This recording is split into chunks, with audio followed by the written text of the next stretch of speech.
Menjelang bulan Ramadan, Yayasan Sultan Haji Hassanal Bolkiah sebagai wadah amal jariah ke bawah Duli Yang Maha Mulia Paduka Seri Baginda Sultan Haji Hassanal Bolkiah Muizzaddin Wad Daulah, Sultan dan Yang di-Pertuan Negara Brunei Darussalam dan ahli kerabat baginda akan mengendalikan pengagihan buah kurma sebagai kurnia peribadi ke bawah Duli Yang Maha Mulia Paduka Seri Baginda Sultan dan Yang di-Pertuan Negara Brunei Darussalam kepada seluruh umat Islam di negara ini. Sejumlah 154.5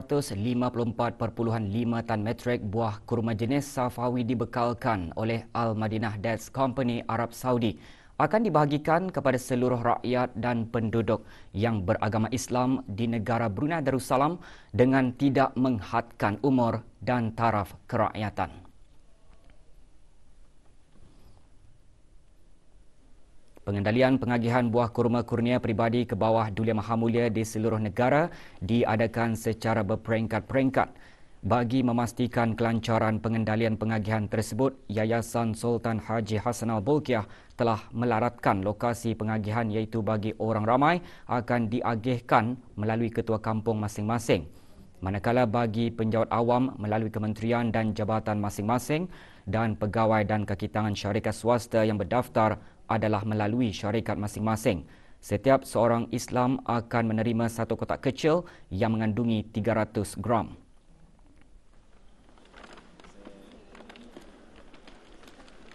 Dengan pengagihan buah kurma ini, ia membolehkan seluruh umat Islam di negara ini menikmati kurma kurnia peribadi ke bawah Duli Yang Maha Mulia sebagai juadah berbuka puasa nanti.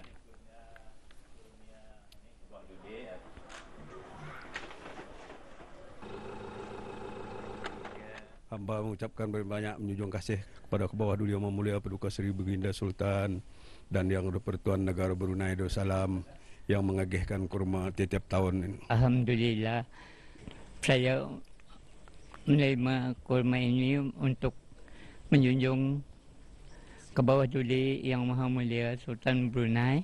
Saya ucapkan sekali lagi ribuan terima kasih. 3 kes import baharu jangkitan COVID-19 dilaporkan hari ini dan 4 kes sembuh. Dalam siaran akhbar, Kementerian Kesihatan mengenai situasi terkini jangkitan COVID-19 di negara Brunei Darussalam melaporkan kes 217 seorang kanak-kanak lelaki berumur 13 tahun yang tiba ke negara ini dari United Kingdom. Penyiasatan dan pengasanan kontak mendapati 2 kontak terdekat dan mereka diarahkan untuk melakukan ujian virus SARS-CoV-2. Manakala kes ke-218 seorang lelaki berumur 47 tahun dari Mesir dan kes ke-219 seorang lelaki berumur 55 tahun dari Eropah yang tiba ke negara ini pada 26 Mac 2021 melalui Kuala Lumpur. Penyiasatan dan pengesanan kontak mengesahkan tidak ada kontak terdekat bagi kes ini, memandangkan mereka telah dikuarantin sebaik tiba ke negara ini dan keseluruhan pengendalian perjalanan semasa ketibaan dan pengasingan diri mengikut Standard Operating Procedure SOP yang sedia ada. Sementara itu, jumlah keseluruhan kes jangkitan di negara ini dicatatkan sebanyak 219 kes dengan 10 kes aktif masih dirawat di Pusat Pengasingan Kebangsaan. Manakala jumlah keseluruhan kes sembuh adalah sebanyak 206. Kes terakhir jangkitan tempatan COVID-19 dilaporkan pada 6 Mei 2020. Manakala jumlah kes import sejak kes jangkitan terakhir tempatan dilaporkan sebanyak 78 kes. 457 orang sedang menjalani pengasingan diri mandatori. 16,432 orang menamatkan pengasingan diri mandatori sejak Mac 2020.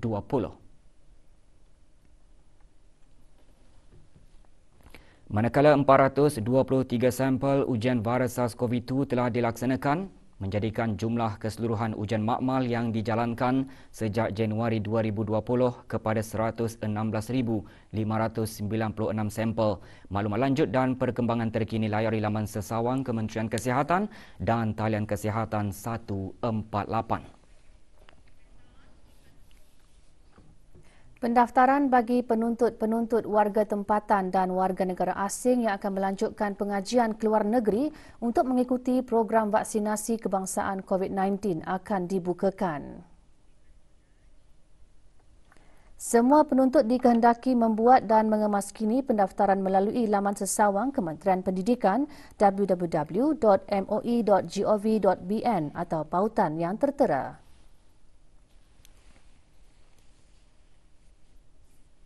Kementerian Kesihatan telah menetapkan syarat-syarat bagi para penuntut yang ingin mengikuti program vaksinasi kebangsaan COVID-19, iaitu pemberian vaksin COVID-19 akan diberikan mengikut keutamaan tertakluk kepada tarikh-tarikh dijangkakan meninggalkan negara Brunei Darussalam.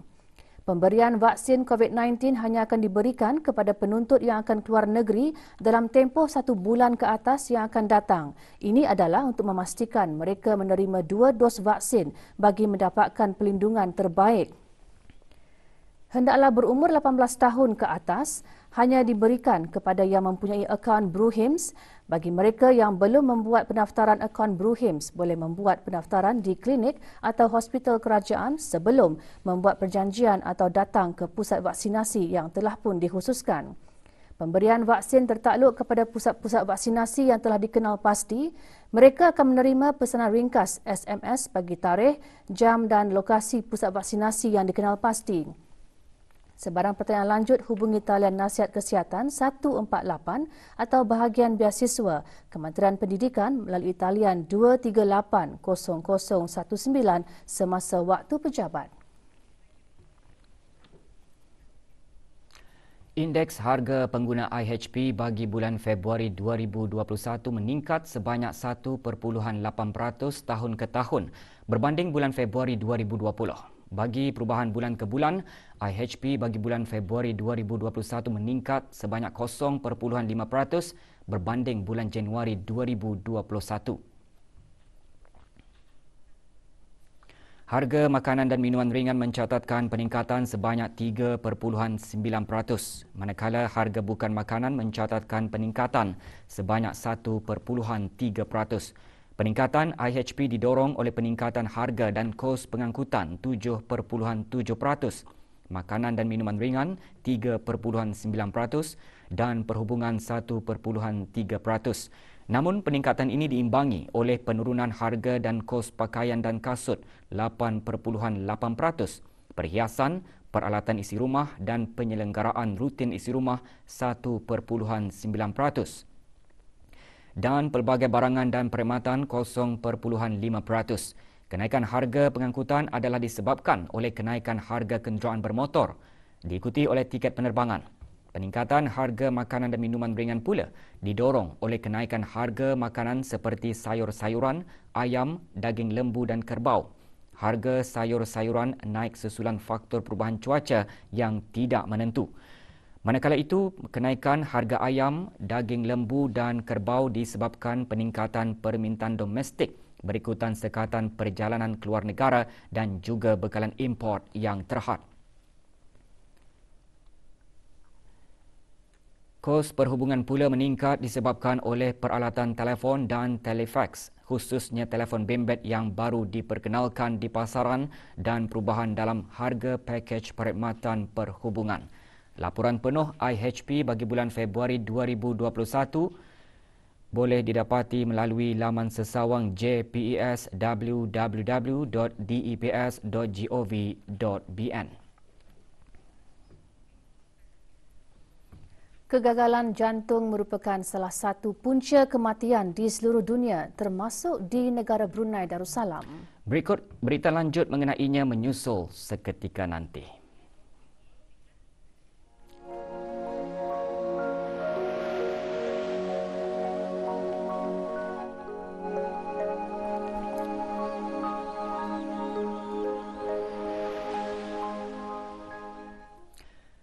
Kegagalan jantung merupakan salah satu punca kematian yang sering berlaku di seluruh dunia termasuk di negara Brunei Darussalam.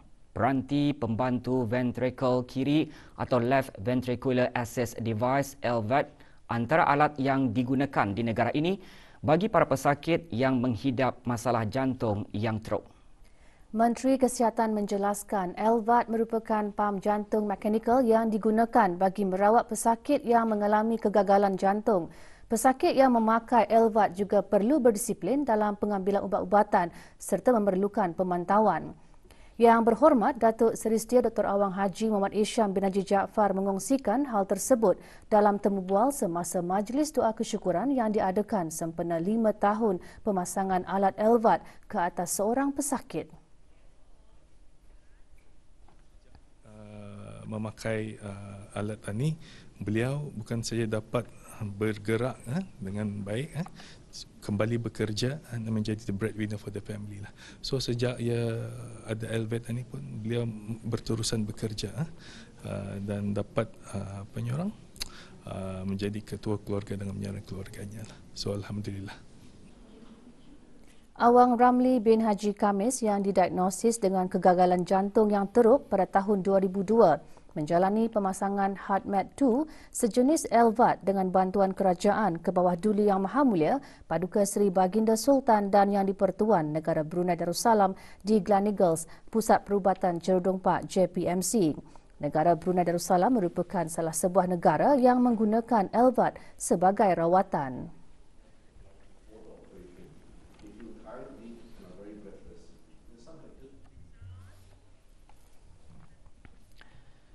Dasar Iklim Kebangsaan Negara Brunei Darussalam bermatlamat membuka laluan bagi perubahan iklim yang berdaya tahan untuk negara yang lestari. Perkara tersebut antara yang dikongsikan oleh Yang Berhormat Datuk Seri Setia Dr. Awang Haji Muhammad Amin Liu bin Abdullah, Menteri di Jabatan Perdana Menteri dan Menteri Keuangan dan Ekonomi kedua semasa mesyuarat bersama The Right Honourable Dominic Raab MP Setiausaha Negara Pertama dan Menteri Hal Ehwal Luar Negeri, Hal Ehwal Commonwealth dan Hal Ehwal Pembangunan United Kingdom. Mesyuarat berlangsung di Kementerian Keuangan dan Ekonomi. Yang Berhormat dan The Right Honourable juga bertukar-tukar pandangan mengenai sokongan United Kingdom terhadap usaha negara dalam mempelbagaikan ekonomi dan bidang-bidang kerjasama yang berpotensi termasuk fintech dan tenaga yang diperbaharui. The Right Honourable seterusnya mengulangi hasrat United Kingdom untuk meningkatkan lagi hubungan bersama ASEAN dengan menjadi rakan dialog ASEAN. United Kingdom juga melahirkan hasrat untuk mengadakan dialog ekonomi ASEAN UK kedua tahun ini dan sokongan bagi menyertai perjanjian komprehensif dan progresif bagi rakan kongsi Trans-Pasifik. The Right Honourable seterusnya menjelaskan mengenai aspirasi United Kingdom selaku pengerusi sidang Parti-Parti Perubahan Iklim Pertubuhan Bangsa-Bangsa Bersatu ke-26 COP26 yang akan diadakan pada 1 hingga 12 November 2021 di Glasgow, United Kingdom. Juga hadir Datuk Seri Paduka Dr. Awang Haji Abdul Manaf bin Haji Matusen, Timbalan Menteri Keuangan dan Ekonomi. Kementerian Kebudayaan Belia dan Sukan dengan kerjasama Jabatan Hak Ehwal Masjid dan Belia-Belia Masjid mengadakan program Wira Fajar Belia sembahyang fardu subuh berjemaah. Program diadakan di Masjid Rancangan Perumahan Negara Kampung Ratai, Tempurung.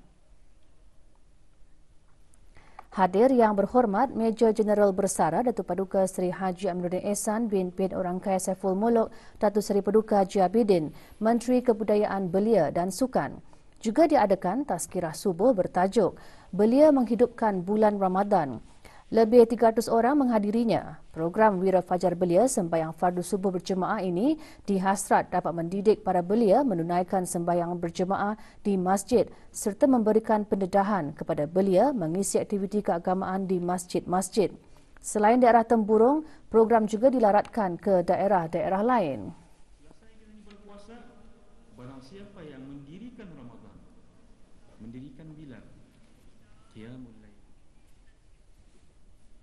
Agama Islam mengajar umatnya untuk sentiasa menanamkan sifat-sifat mahmudah dalam diri, iaitu sifat-sifat terpuji seperti berbuat baik, ikhlas dan prihatin. Sifat-sifat ini antara yang diterapkan ke dalam masyarakat di negara ini yang dikenali dengan sikap pemodelan, simpati dan tanggungjawab kepada golongan yang memerlukan. Perkara tersebut dikongsikan oleh Pengiran Datuk Seri Paduka Haji Bahrom bin Pengiran Haji Bahar, Timbalan Menteri Hal Ehwal Ugama semasa majlis penyampaian derma kepada anak-anak yatim dan daif yang diadakan pagi tadi di Kampung Pintu Malem. Menurut Timbalan Menteri Hal Ehwal Agama, beberapa pihak terus berusaha menghulurkan dan mengumpulkan dana bagi memberi bantuan kepada masyarakat di negara ini. Pertolongan ataupun bantuan kepada mereka, sama ada dari pihak kerajaan, pihak swasta. 40 orang anak yatim dan daif dari daerah Brunei dan Muara menerima sumbangan derma. Sumbangan merupakan daripada ahli-ahli kumpulan insan seni Brunei Darussalam serta syarikat-syarikat tertentu. Majlis antara lain dihasrat membantu para penerima menyambut kedatangan bulan Ramadan yang menjelang tiba.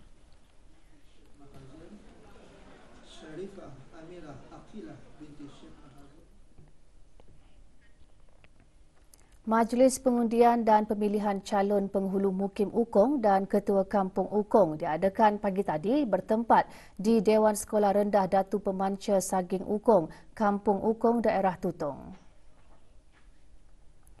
Berucap semasa majlis pengundian, Awang Muhammad Amirul Hadi bin Haji Muhammad Tajuddin, pemangku pegawai daerah Tutong, menekankan pentingnya sikap jujur dalam menjalankan tanggungjawab sebagai pengundi. Undian hari ini adalah bagi pengundian dan pemilihan calon ketua kampung Ukong. Sementara itu, pengundian dan pemilihan calon penghulu Mukim Ukong akan diadakan Ahad ini di Dewan Kemasyarakatan Kampung Bukit Mukim Ukong. Juga hadir Yang Berhormat Awang Haji Ramli bin Haji Lahid, Ahli Majlis Mesyuarat Negara.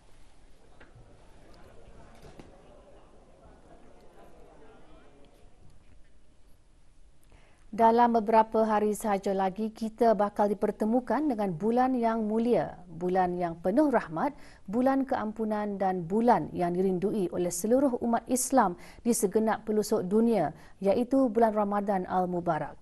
Pada bulan tersebut, kita umat Islam diwajibkan berpuasa. Perkara tersebut antara yang terkandung dalam khutbah Jumaat hari ini. Dengan tajuk Persediaan Sebelum Menjelang Ramadan Al-Mubarak, khutbah Jumaat juga menyentuh mengenai persiapan diri, antaranya mempertingkatkan amal ibadah dan mengqada puasa wajib. Orang-orang yang benar-benar tidak terdaya untuk mengqada puasa, seperti orang sakit yang tidak ada harapan untuk sembuh, mereka tidak diwajibkan untuk mengqada puasa yang ditinggalkannya itu. Akan tetapi, wajib bagi mereka untuk membayar fidyah sebagai ganti puasa yang ditinggalkannya. Jemaah yang dirahmati Allah, bagi sesiapa yang masih belum mengqada puasa Ramadan pada tahun lepas ataupun sebelumnya, maka bersegeralah mengambil kesempatan mengqadanya pada bulan Sya'ban ini agar tidak terkena membayar fidyah. Fidyah bererti bayaran denda yang dikenakan kepada seseorang kerana tidak berpuasa Ramadan dengan sebab-sebab tertentu, atau kerana orang itu melambat-lambatkan mengqada puasa Ramadan yang ditinggalkannya itu sehingga masuk Ramadan berikutnya. Oleh itu, jika kita masih mempunyai qada puasa Ramadan yang lalu dan belum ditunaikan, maka tunaikanlah hutang-hutang puasa itu semasa kita masih sihat dan bertenaga sebelum tibanya bulan Ramadan yang akan datang. Bersempena bulan Ramadan yang bakal menjelang ini, marilah kita sama-sama merafakkan segala puji dan syukur kehadrat Allah Subhanahu wa taala, kerana dengan kudrah dan iradahnya jua kita pada tahun ini dapat menyambut kedatangan bulan Ramadan Al-Mubarak, meskipun pada masa kini seluruh dunia masih bergelut dengan penularan wabak pandemik COVID-19. Pengunjung Hari Terbuka Kementerian Pengangkutan dan Info Komunikasi berpeluang untuk menguji pandu kenderaan elektrik serta seatbelt convincer. Hari terbuka yang berlangsung sehingga esok di bangunan Kementerian Pengangkutan dan Info Komunikasi itu diadakan bagi meningkatkan kesedaran kepentingan pemakaian tali pinggang keselamatan. Hari terbuka dihasratkan memberikan beberapa dasar dan pelan strategik di bawah Kementerian Pengangkutan dan Info Komunikasi, termasuk kenderaan elektrik. Juga diadakan pameran dari Jabatan Penerbangan Awam, Jabatan Pengangkutan Darat, Jabatan Perkhidmatan Pos dan Pusat E-Kerajaan serta dari Agensi Cyber Security Brunei. Para pengunjung juga berpeluang mengetahui lebih lanjut mengenai fungsi pencarian atau search nombor pendaftaran nomborku. Laman info yang memaparkan tanda-tanda pengenalan kenderaan atau lebih dikenali sebagai nombor pendaftaran kenderaan yang orang ramai boleh pohonkan terus melalui tawaran terbuka melalui kaunter-kaunter JPD. Mulai minggu ini, satu ciri baru iaitu search telah pun diperkenalkan bagi memudahkan orang ramai untuk mencari nombor-nombor bagi semua siri yang tidak dipaparkan di laman utama. Jawatan Kuasa Majlis Perundingan Kampung Pudak Mukim Kota Batu dengan kerjasama Jawatan Kuasa Takhmir Masjid Kampung Pudak Muslimah Masjid berkenaan dan Jawatan Kuasa Bukit Seri Pandan Pudak mengadakan majlis tahlil dan doa arwah sekampung kali ke-14 dan penyampaian sumbangan derma anak-anak yatim serta barang wakaf. Majlis berlangsung petang tadi di masjid tersebut. Majlis dimulakan dengan bacaan tahlil dan doa arwah. Ia diikuti dengan penyampaian derma kepada 4 orang anak yatim dan 16 warga emas yang terdiri daripada ahli muslimah masjid dan penduduk kampung berkenaan. Masjid Kampung Pudak juga menerima sumbangan wakaf berupa papan putih dan mesin penyedut habuk. Majlis antara lain bertujuan meringankan beban anak yatim dan golongan warga emas menjelang bulan Ramadan.